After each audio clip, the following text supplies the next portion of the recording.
Halo semuanya, kembali lagi bersama saya di modul 3. Pada modul kali ini kita akan membahas mengenai algorithmic principle dari chatbot.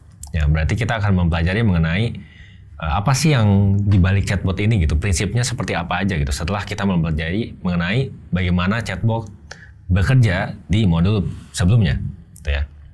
Jadi untuk arsitekturnya sendiri, kita pertama belajar tentang arsitekturnya. Nah, ada beberapa key komponen. Ya. Nah, di sini ada 5. Saya sudah menulis ada 5. Yang pertama itu adalah question and answering system. Yang mana sistem ini merupakan pondasi dari sistem chatbot ini sendiri gitu. Jadi bagaimana chatbot ini bekerja, bagaimana dia membalas gitu ya chat dari kita, ini adalah berdasarkan question and answering system gitu. Nah, kemudian ada environment. Environment ini adalah di mana chatbotnya ini sistemnya berjalan gitu ya. Nah, selanjutnya ada bagian front end. Front end ini adalah tatap muka atau aplikasi yang ada di depan gitu ya. Jadi ibaratnya kalau kita memiliki sistem gitu, nah terus kita pakai apa nih biar usernya bisa akses sistem chatbot kita gitu. Nah, contohnya di sini seperti Facebook Messenger misalnya atau WhatsApp Business gitu ya. Jadi chatbot ini nggak cuma sistem doang, tapi harus punya aplikasi front end-nya juga gitu, biar usernya bisa menggunakan chatbot kita. Contohnya ada server. Nah, server ini yang akan mentransfer gitu ya. Jadi input dari pengguna akan ditransfer ke modelnya, dan modelnya ini akan mentransfer balik ke front end-nya gitu. Nah, agar bisa berjalan seperti itu, maka kita perlu server yang terus berjalan gitu ya.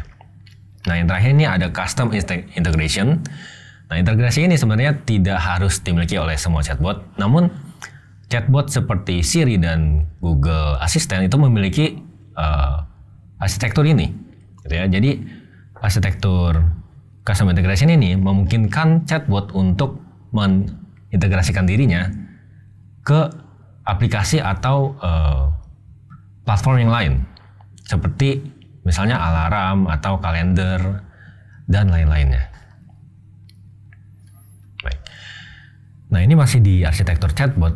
Nah, ini adalah diagram bagaimana chatbot sebenarnya bekerja gitu ya, mulai dari input dari user hingga output gitu ya. Nah, jadi yang di sebelah kiri atas kita memiliki user di sini ya.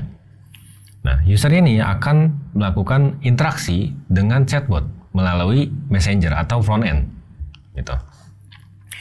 Nah, kemudian aplikasi messengernya ini dia akan menggunakan natural language processing untuk menganalisis input dari pengguna. Nah, apa itu natural language processing? Secara general ini adalah bagaimana komputer bisa memahami bahasa manusia gitu. Karena seperti yang kita tahu, komputer itu hanya memahami angka sebenarnya. Nah, di dalam natural language processing nanti kita akan mempelajari bagaimana komputer bisa memahami bahasa manusia gitu. Nah, selanjutnya barulah ke chatbot logic.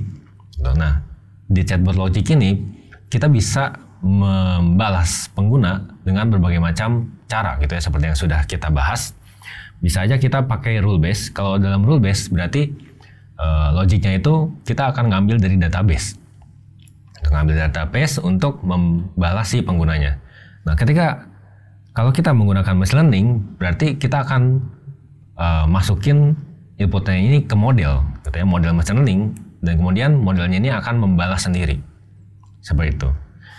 Nah, modelnya ini kalau menggunakan machine learning, maka dia bisa mempelajari data dari pengguna ya, dari human interaction. Baik, itu saja untuk modul kali ini. Sampai jumpa untuk modul berikutnya. Terima kasih.